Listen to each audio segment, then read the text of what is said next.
I want you to think about the ceiling above you right now.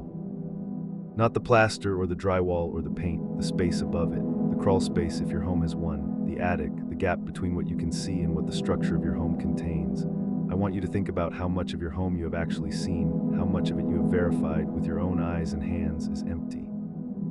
Philip Peters had not thought about this. He was 73 years old, a retired railroad worker who had lived in his modest house at 3335 West Moncrief Place in Denver, Colorado for many years. He was a quiet man, a kind man, the sort of person his neighbors described with the specific warmth reserved for people who have been reliably decent over a long period of time.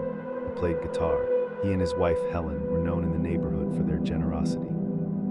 They had given money and food to people who needed it over the years, and one of those people was a man named Theodore Coneys. Theodore Coneys was born in 1882 in Illinois, and his life had been shaped by illness and misfortune in equal measure. He had never been able to maintain steady work because his lungs failed him, tuberculosis, chronic respiratory illness, the specific poverty of a body that cannot sustain the labor required to sustain a life. By September 1941, he was 59 years old, homeless, and living the particular desperation of a man at the end of his options in a city that was not interested in the end of his options. He went to Philip Peters' house. He went because he and Peters had known each other casually through the Denver Guitar Club years before, and because Peters had a reputation for generosity, and because Coneys was desperate enough to ask for money and food from an elderly man he had not seen in some time. Peters was not home. This is where the story becomes the thing it becomes. Coneys stood on the porch of the empty house and made a decision. He tried the door. It was unlocked. This was 1941 in a neighborhood where doors were often unlocked. He went inside. He ate food from the kitchen. He looked through the house. And in a closet, he found something that would determine the next 14 months of his life and end Philip Peters' entirely. In the ceiling of a closet, there was a small trapdoor. Coneys opened it and looked up into the darkness of the attic. The space was tiny. A normal person could barely fit. Coneys was not a normal person in this regard. He was described in every account as extremely thin, gaunt, with the skeletal build of someone whose lungs had been consuming him from the inside for decades. He was small enough to fit where a normal person could not. He pulled himself up into the attic. He looked at the space around him, cramped, dark, smelling of old wood, insulation, and dust. A space perhaps large enough for one person to lie curled with no room to stand, no room to turn without difficulty. He stayed. Not for a night, not for a weekend while he figured out his next move. He stayed. For 5 weeks before Philip Peters died, Coneys lived in that attic while Peters lived below him. He lay in the dark and listened to the old man's life through the thin ceiling. He heard Peters moving through the house, the kitchen, the bedroom, the living room. He learned the man's patterns, his schedule, the rhythm of his days. Peters visited his wife Helen in the hospital daily. She was recovering from a broken hip, and during those absences, Coneys would come down through the trapdoor, move through the house, eat food from the kitchen, use the bathroom, take what he needed, and return to the attic before Peters came home. But Coneys later told investigators something that should be understood separately from the logistics of what he was doing. He told them, "Whenever I heard him downstairs, I kept real still. Then I got bolder and used to shadow him from room to room. It was a sort of game. It gave me a thrill. It was the first time in my life I'd ever had anyone at my mercy." Shadow him from room to room. Coneys was moving through the ceiling above Peters as Peters moved through his house below, tracking him, following him through the gaps in the floorboards, through the sounds of footsteps and voices and the ordinary movements of an old man's daily life.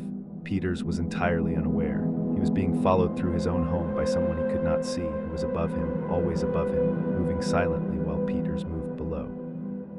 For 5 weeks. Then, on the evening of October 17, 1941, the arrangement shattered. Peters had gone to the hospital that day to visit Helen. Coneys, assuming the house would be empty for the evening, came down from the attic. He went to the kitchen. He opened the refrigerator. He stood in the kitchen in the house that was not his, eating food that was not his, in the life of a man who had no idea he was there. Peters came home early. Exactly how the confrontation unfolded was reconstructed later from Coneys' own account, given to the police after his arrest. Peters entered through the back door. He saw Coneys at the refrigerator. He struck at Coneys with his cane. Coneys picked up an old .44 caliber pistol he had found in the house. He hit Peters over the head with it. Peters, stunned, moved to the living room. He He was trying to reach the telephone to call the police. Konies followed him. He hit him again. He told investigators he thought he had knocked Peters unconscious and intended to take some money and leave. But Peters was not unconscious. Konies could hear him moving in the bedroom. He went to the bedroom. He picked up a cast iron stove shaker, a heavy piece of equipment used to manage wood stoves. He beat Philip Peters until Peters was still. The police later estimated Peters had been struck more than 35 times.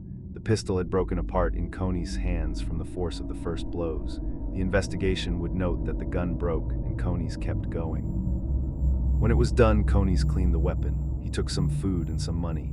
He went back up through the trapdoor in the closet ceiling. He pulled it shut above him. He went back to his nest in the attic. The ironing board and stacked magazines he had arranged into something like a bed, and he lay down in the dark, directly above the room in which Philip Peters lay dead. And he stayed. Neighbors found Peters' body that same evening when he didn't come to dinner as expected. Police arrived and found all the doors and windows locked from the inside. They found no evidence of forced entry. They found no evidence that anyone else had been in the house. They found the trapdoor in the closet ceiling, but concluded that no normal-sized person could fit through it and did not investigate further. Their conclusion: an unknown intruder, no leads, no suspects. Konies had cut into the house's electrical wiring and installed a makeshift outlet in the attic. He had stockpiled canned goods. He built a small radio from spare parts so he could hear the outside world. He lay in his nest above a murder scene and listened to the radio. He was, in this particular and appalling way, comfortable. Helen Peters was released from the hospital and returned to the house with a housekeeper. She did not know her husband's killer was in the ceiling above her. She and the housekeeper began hearing sounds in the house, creaks, movements, the acoustic evidence of occupancy from somewhere above the ceiling. The housekeeper became convinced the house was haunted. She resigned. Denver newspapers began calling 3335 West Moncrief Place the ghost house of Denver. Helen Peters, living alone in the house where her husband had been murdered, sleeping below a man who had murdered him, began to report strange occurrences. She would find things moved. She would hear things. She felt, she said, that she was not alone. She was not alone. Eventually, the fear and grief drove Helen Peters to leave. She went to live with her son in western Colorado. The house sat empty. Police continued to make routine checks, and Konies stayed. He stayed for 9 months after the murder. 9 months alone in a house he had made his own through the specific arithmetic of terror and violence, living in the dead man's attic, eating the dead man's food, moving through the dead man's house in the dark, reading the dead man's papers, listening to radio built from the dead man's electrical supply, living in a space that one police officer later described, after finally accessing it, as no larger than a coffin. The officer noted that the stench was enough to make him vomit. The arrest came on July 30, 1942. An officer making a routine check of the empty house heard a lock click on the second floor. Officers moved upstairs. They opened a closet door just in time to see a pair of legs disappearing upward through the small trapdoor in the ceiling. They grabbed the legs. They pulled Theodore Konies down from the ceiling of Philip Peters' house and arrested him 9 months after Philip Peters had last been alive. He confessed everything. He was convicted of first-degree murder in October 1942. The jury took 90 minutes. He was sentenced to life in prison. Upon sentencing, Konies was reported to have said, "Now I feel safe. I'll have a better home than I have had in years." He died in prison in 1967. I want to return to the 5 weeks before the murder. The 5 weeks in which Philip Peters lived his ordinary life, visiting his wife in the hospital, eating his meals, watching the seasons change through his windows, doing the small things that fill the days of an elderly man's retirement, while Theodore Konies lay above him in the dark, tracking his movements through the ceiling, moving from room to room as Peters moved below. Peters heard noises sometimes. He noted them. He found no explanation for them. He went on with his life. He went on with his life with a man in his ceiling. Think about what he did not know. Think about the trapdoor in the closet. Think about what is above your ceiling right now, and how you know what is up there, and whether you have ever actually checked. The most frightening kind of killer is not the one who comes for you in the dark. It is the one who walks into your kitchen and puts something in your food and walks back out and goes home and has dinner with his wife and watches television and goes to bed, and you do not know it happened, and you will not know it happened until something goes wrong with your body, and by then it may be too late. George Treppel was a chemist. He was a member of Mensa. He had a degree in chemistry and extensive knowledge of toxicology, and a home laboratory with the kind of equipment and chemicals that most people would not know where to obtain. He was, in the specific way that some intelligent people are, meticulous, precise. He kept a handwritten notebook titled * General Poisoning Guide with notes on lethal toxins, including their effects, their detection thresholds, and the difficulty of finding them in human tissue after death. He lived in a house in Alturas, Florida, a rural area amid orange groves, isolated, his nearest neighbor a quarter-mile away. The next nearest neighbor was a family named Carr. George Treppel did not like the Carr family. Peggy Carr was 41 years old. She lived with her husband, Perry, known as Pie, and their children and grandchildren in a house separated from the Treppels by a stretch of Florida scrubland. They had been neighbors for some years. The disputes between them were the ordinary disputes of neighbors in close proximity, noise, property lines. The way the Carr's children's presence disrupted the quiet that Treppel preferred. To Treppel, they were precisely the kind of people he had no patience for. Loud. Imprecise, occupying a space he felt they degraded. He had told one of the Carr children, at some point in the escalating tensions between the families, "I'm going to kill you." This was noted later. At the time, it was noted and filed as the hot-headed threat of a difficult neighbor. In June of 1988, the Carr family received a letter. It was anonymous, postmarked in nearby Bartow. It said, "You and all your so-called family have 2 weeks to move out of Florida forever, or else you will all die. This is no joke." Pye Carr took the letter to the police. Police took it seriously and began an investigation that, at this early stage, found nothing. No suspect, no physical evidence linking the letter to anyone. The Carr family did not move. They could not have known that the timeline in the letter was not a threat to be ignored. It was a notification of something already in motion. At some point in the late summer or early fall of 1988, George Treppel entered the Carr home. This was not difficult. The houses shared a water supply. His presence on the Carr property would not have been unusual to anyone who observed it. The Carr home was often left unlocked. Treppel knew the family's schedule, and he knew exactly what he was going to do when he got inside. He went to the kitchen. The Carr family kept an 8-pack of 16-ounce glass Coca-Cola bottles, the old kind, glass bottles, reusable.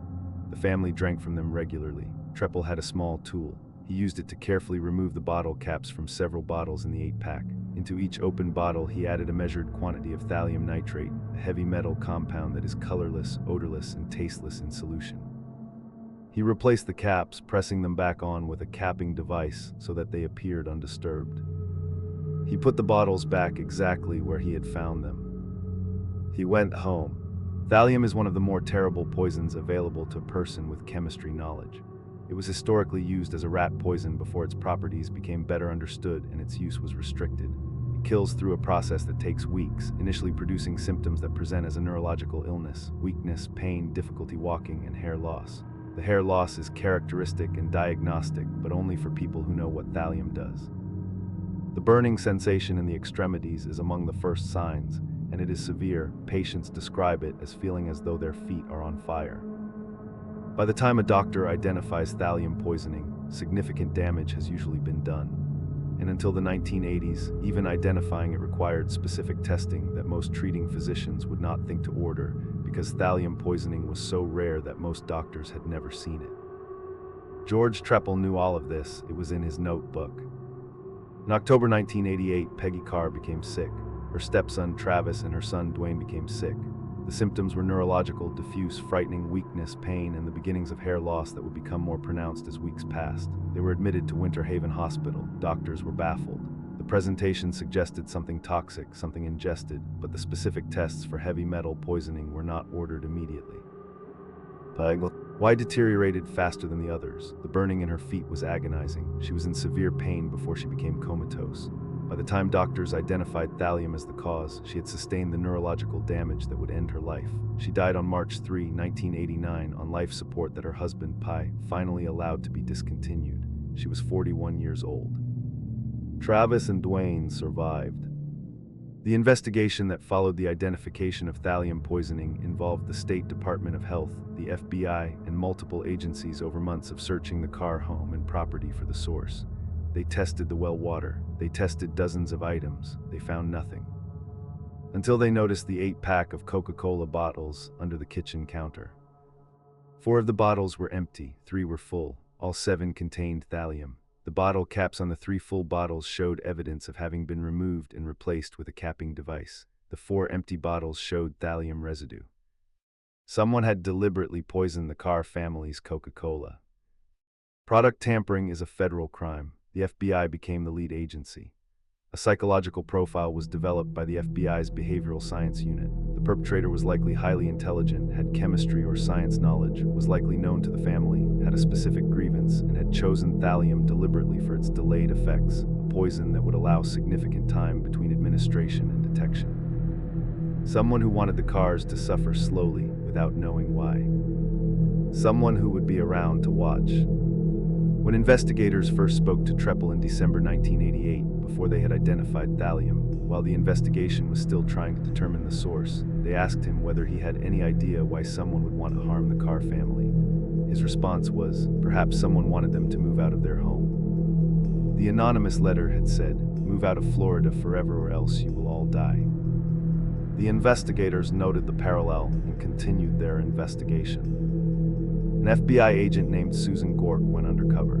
She presented herself as a buyer interested in the Treppel property and began developing a relationship with George and his wife, Diana.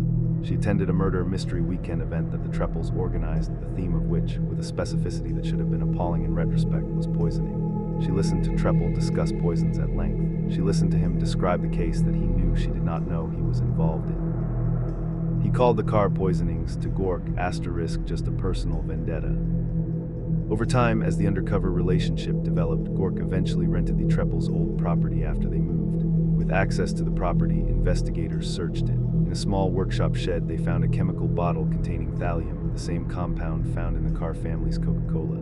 Inside Treppel's new home, police found the notebook, General Poisoning Guide, handwritten, comprehensive, including thallium, its properties, its detection thresholds, and the difficulty of identifying it in human tissue.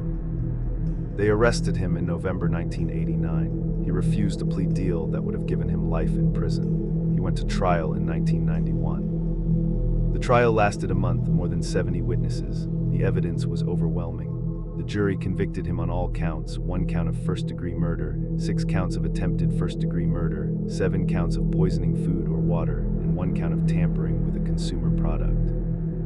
He was sentenced to death. George Treppel is currently on Florida's death row. He is in his mid-70s. He maintains his Mensa membership. He continues to file appeals, all of which have failed. I want you to think about something. Between the day George Treppel entered the Carr home and opened those Coca-Cola bottles and the day Peggy Carr was identified as having thallium poisoning, several weeks passed. During those weeks, the Carr family was being poisoned without knowing it. They drank from the bottles in their kitchen. They gave Coca-Cola to their children and their grandchildren. They offered it to guests, perhaps. They lived with the bottles in the kitchen, and they didn't know. And George Treppel lived next door, knowing. He knew what was in the bottles. He knew what the thallium would do and when it would start doing it. He may have watched through the scrubland between the properties as the first signs appeared, the weakness, the stumbling, the confusion that the family would have attributed to illness. He went to sleep each night knowing what was happening in the house next door. And when investigators came to speak to him, he sat across from them and told them that perhaps someone had wanted the Carrs to move. He is the most frightening kind of killer. Not the one who comes for you in the dark. The one who hands you a drink. I want to tell you about a phone call that lasted 30 minutes and ended with a scream, and what happened on the other end of the line. Angela Hammond was 20 years old, 4 months pregnant, and engaged to an 18-year-old named Rob Schaefer, and she had, by every account from everyone who knew her, everything ahead of her. She was extroverted and warm and happy in the specific way that people are happy when they believe in the life they are building. She and Rob had moved into a mobile home together. They were planning their wedding. They were planning for the baby.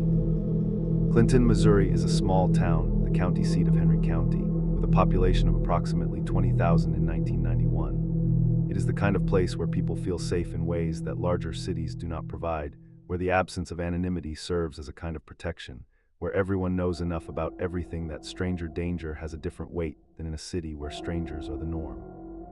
Angela felt safe in Clinton. On the evening of April 4, 1991, Angela and Rob attended a barbecue at Angela's mother's home.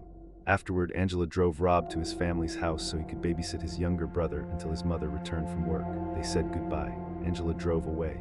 She planned to spend a few hours with a friend named Kyla and then meet back up with Rob later or go home. At approximately 11:15 p.m., Angela stopped at a payphone in the parking lot of the Food Barn grocery store at the corner of Jefferson Street and 2nd Street, 7 blocks from Rob's family's home.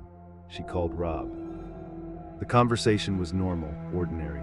She told him she was too tired to go out later. She said she was going to go home and take a bath instead. They talked about their plans, their future, the small things that couples talk about when they are in love and building a life and everything is ordinary. And then it stopped being ordinary. Angela said there was a truck circling the parking lot. She described it to Rob as she watched it, a late 1960s or early 1970s model Ford pickup truck, two-tone, with a decal on the back windshield depicting a fish jumping out of water. She described the driver, a filthy, bearded man. She watched him circle, once, twice, more. The truck stopped, the man got out. He appeared to be shining a flashlight at the ground near his truck, as if searching for something he had dropped. Angela continued watching him, continued describing him to Rob on the phone. Rob told her to ask the man if he needed to use the phone. She did. She turned to him and asked if he needed to use the phone. The man looked at her. He said no. Then he walked toward her. Rob heard Angela scream. He heard her scream his name. He heard, on the open line before it went dead, the voice of a man saying, "I didn't need to use the phone anyway." The line went dead. Rob got in his car and drove toward the Food Barn. He was 7 blocks away. He drove those 7 blocks as fast as he could, and as he drove, the green pickup truck passed him going in the opposite direction. Going the other way, away from the payphone, away from the Food Barn. Rob heard Angela's voice in the cab of the truck as it passed him.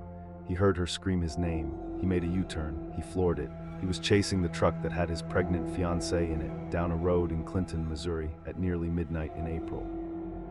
His transmission failed. He had been driving a car with a failing transmission on a night when every second mattered, and it failed. On a sharp turn, chasing the truck, it failed. He felt it go. He felt his car lose the ability to do what he needed it to do. He watched the green pickup truck pull away from him in the dark and disappear. He had been close enough to hear her voice. He watched the truck disappear. This is the detail that has defined Rob Schaefer's life for more than 30 years. He was close enough to hear Angela's voice. He was 7 blocks away when she was taken. He was gaining on the truck, and the transmission failed on the turn and he could not catch it, and he watched it go, and he has lived with that moment every day since. Police responded immediately. Angela's car was found in the Food Barn parking lot. The payphone was there, the handset hanging. No Angela. A description of the truck and the driver was distributed immediately. The region was searched. A composite sketch was developed from Rob's description. A white male, mid to late 30s or early 40s, with a beard, mustache, eyeglasses, wearing coveralls and a dark baseball cap. The truck had a fish decal on the rear window. Nothing. Rob Schaefer was considered a suspect as the fiancé, as the last known person to have spoken with her, as someone whose account of what had happened was, if true, almost too terrible to believe.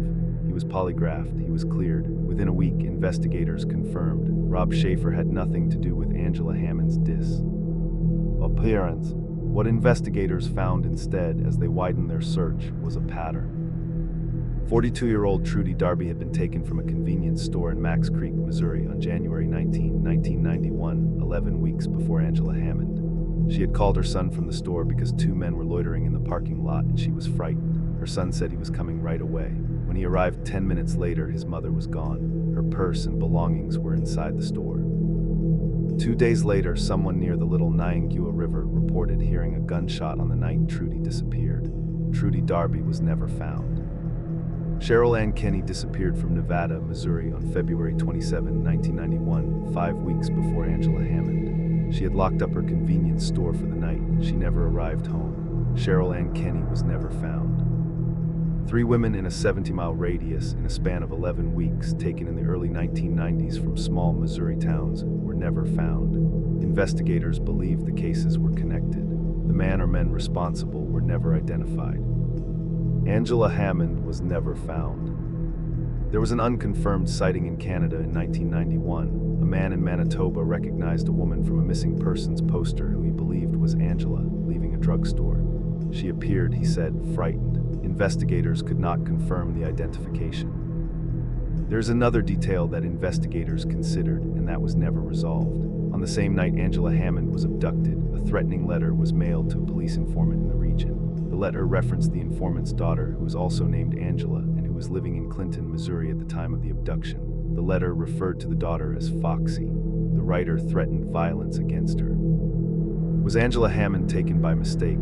Was the man in the green truck looking for a different Angela, a different woman he had been told was Foxy, and who would be alone in Clinton that night, and in the dim lighting of a parking lot at midnight, had he made the specific and devastating error of taking the wrong person? Or had Angela simply been seen and selected and taken the way predators select and take, opportunistically, in the moment, drawn to a young woman alone at a payphone at night in a parking lot that happened to be empty? We do not know. No one has ever been charged in Angela Hammond's case. The Clinton, Missouri Police Department posted on the 30th anniversary of her disappearance. There are still several active and open leads being considered. One of those leads originates from the Lake of the Ozarks region. Rob Schaefer has spoken about the case over the years. He carries it in the way that people carry things they cannot put down, not because they have chosen to hold them, but because the things will not let go. He was 18 years old. He was 7 blocks away. He heard her scream his name, and he was gaining on the truck when the transmission failed on the turn. Angela Hammond would be in her mid-50s now if she were alive. She was 4 months pregnant when she was taken. Her child, if it survived, would be in their early 30s. The man in the green truck with the fish decal, wherever he is, whatever he did, whether he is alive or dead, knows what happened on the corner of Jefferson Street and 2nd Street in Clinton, Missouri, at approximately 11:45 p.m. on April 4, 1991. He is the only one who knows. He has known for 35 years, and no one has found him. I think about the 30 minutes of that phone call, the ordinary conversation, the plans for a bath, the future, the baby, all of it entirely ordinary. The way ordinary things end, not with a warning, not with preparation, with a truck circling a parking lot and a man getting out and saying 3 words before the line goes dead. I didn't need to use the phone anyway. He said that on an open line to a man he could not see who was 7 blocks away. He said it. Whether he knew Rob was on the line or not, whether it was a taunt or just the last thing he happened to say, those words have lived in Rob Schaefer's memory for 35 years. As has been the case, the transmission failed. As has the sight of the truck pulling away in the dark. As has the sound of her voice.